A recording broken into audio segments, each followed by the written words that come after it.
అండి, welcome to my channel. నేను ఈరోజు గోరుచిక్కుడుకాయ వెల్లుల్లి కారం చేస్తున్నాను. ఈ కర్రీ అప్పట్లో చేసేవాళ్ళంట, మా అమ్మ కూడా చెప్పింది. ఏంటంటే ముందుగా గోరుచిక్కుడుకాయలని చిన్న ముక్కలుగా విరుక్కొని కుక్కర్లో వేసి కొన్ని వాటర్ వేసి ఉడికించుకోవాలి. ఇది ఉడికేలోపు మనం ఏం చేస్తామంటే కర్రీకి అవసరమైనన్ని కట్ చేసుకుంటాం కదా.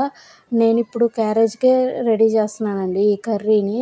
అందుకే అంత ఫ్యాన్సీగా ఏం కాకుండా డైలీ మనం ఇంట్లో ఎలా చేసుకుంటామో అలాగే చేస్తున్నాను.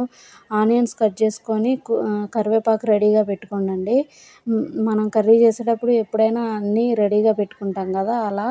నెక్స్ట్ ఏం చేయాలంటే ఒక రోల్లో కొన్ని వెల్లుల్లి, అలాగే మనం కర్రీకి ఎంతైతే కారం అవసరం ఉంటుందో అంత కారాన్ని ఈ రెండింటిని కలిపి దంచుకోండి.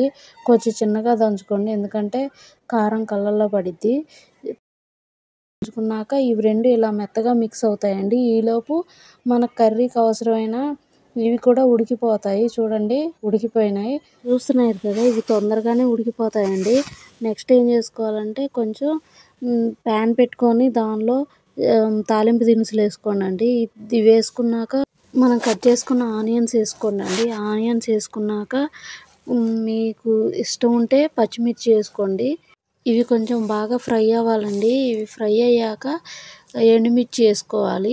ఎండుమిర్చి నేను సిజర్తో ఎందుకు కట్ చేశానంటే సడన్గా మా బాబు ఏడిస్తే తనని పట్టుకుంటే కళ్ళు మంటలు పడతాయి కదా, అందుకని నేను సిజర్తో కట్ చేశానండి. ఈ టిప్ అందరూ గుర్తుపెట్టుకోండి. నెక్స్ట్ ఏంటంటే పసుపు వేసుకొని కరివేపాకు వేసుకొని బాగా ఫ్రై చేసుకోవాలండి. ఇవి ఫ్రై అయినాక మనం ఉడికించుకున్న గోరుచిక్కుడు వేసుకోవాలండి. ఈ గోరుచిక్కుడు ఉడికించేటప్పుడు కొన్ని ఏమన్నా మిగిలిపోతే ఆ వాటర్ కూడా వేసుకోండి. కర్రీ లాగా చేసుకునే వాళ్ళైతే, అలా కాకుండా ఫ్రై లాగా చేసుకునే వాళ్ళైతే ఆ వాటర్ వేయకండి.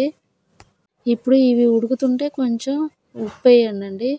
ఉప్పు వేసాక బాగా ఉడికించుకోవాలి వీటిని. ఇవి ఒక 2-3 మినిట్స్ బాగా ఉడికించుకోవాలండి. ఫ్రై చేసుకునే వాళ్ళైతే ఈ వాటర్ అంతా ఇంకిపోయే వరకు ఉడికించుకోవాలి.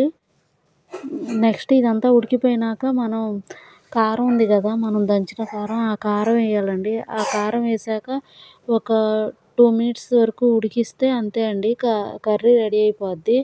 నెక్స్ట్ దీంట్లో కొంచెం ధనియాల పొడి వేసుకొని మీరు కొంచెం ఉప్పుని అడ్జస్ట్ చేసుకోండి. అంతే, కర్రీ రెడీ అయిపోద్దండి. మీకు కనుక కారం సరిపోతే ఈ స్టేజ్లో కారం వేసుకొని కొంచెం సేపు ఉడికించుకోండి. నూనె పైకి తేలింది కదా, కర్రీ రెడీ అయిపోయినట్టే. ఇంకా సర్వ్ చేసేసుకోవడమేనండి. అంతే సింపుల్గా ఎంతో టేస్టీగా గోరుచిక్కుడు వెల్లుల్లి కారం రెడీ అయిపోయింది. ఈ కర్రీ ఏంటంటే చారుతో తింటే సూపర్గా ఉంటుందండి. Thanks for watching. నా ఛానల్ని సబ్స్క్రైబ్ చేసుకోండి, లైక్ చేయండి, షేర్